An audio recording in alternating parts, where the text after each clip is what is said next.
Welcome to the first stop on our tour today. The tree behind me is an Ashe Juniper, but we call this area a cedar break.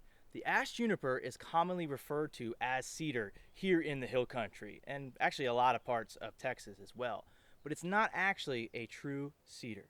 So that's why we start most of our tours right here in our cedar break. So we can talk a little bit about the ecology of the hill country and the ecology of this tree behind me.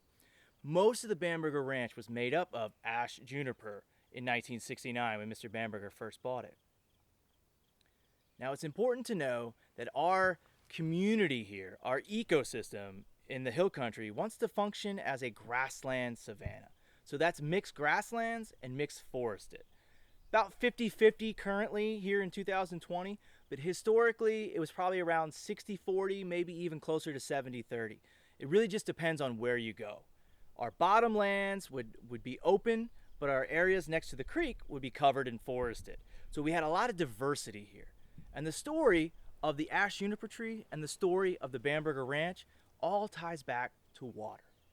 Water is one of the most important things that we have here in Central Texas. It's why a lot of people want to live here. It's because of our creeks and our rivers.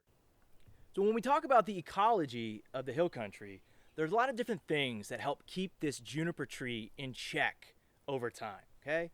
One of the most important things was fire. The fire cycle in the hill country was anywhere between 2 and 7 years, depending on where you are, okay? Our bottomlands are gonna burn differently than our toplands. So the grasslands that are right on top of our perched aquifers, they would burn more often. Again, keeping that ecosystem in check. Because when that mockingbird or those cedar waxwings come through here eating those berries, there's no toilet for them. They just let it go as they fly. And every time they do, they potentially plant a juniper tree. So when you stop those natural fire cycles, you allow these little trees that when they get to this tall, the fire just wipes them out. Because when you think about our historic grasslands, they're very tall. We're a mid-grass prairie, okay? So that's a lot of fuel to carry those fires. And that's why you don't see a lot of large oak trees or large trees just in general out in the middle of the savanna. They're interspersed, but they don't make up big forests, and that's because of that natural fire cycle. The third thing that helped keep this tree in check was drought, that dreaded D word, okay? Where it seems like we're always going into a drought or coming out of a drought here in Central Texas. Well, that's how it was historically as well. And a lot of our grasses are adapted to do that. Think about when those summer rains come at the end, they green up very, very quickly. Well, being an evergreen, these Ashe Juniper trees need a certain amount of water, okay?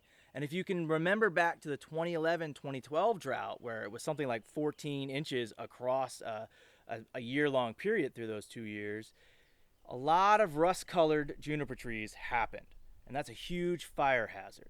So when we talk about water and we talk about this tree, there's a lot of misinformation out there.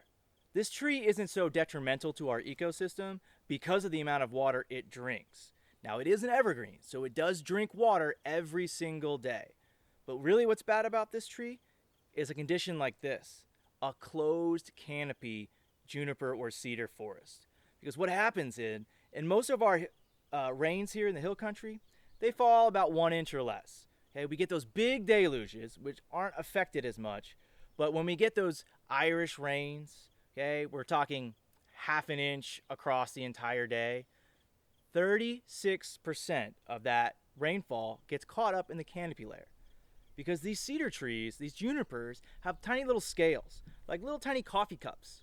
So that has to fill up, okay? Then it spills over. And what I'm standing on right now is not a nice lush grassland. I'm standing on detritus, duff, an organic layer made up of needles. There's some cow dung in here too. Last year's leaf growth from the mixed in Spanish oaks and live oaks, okay?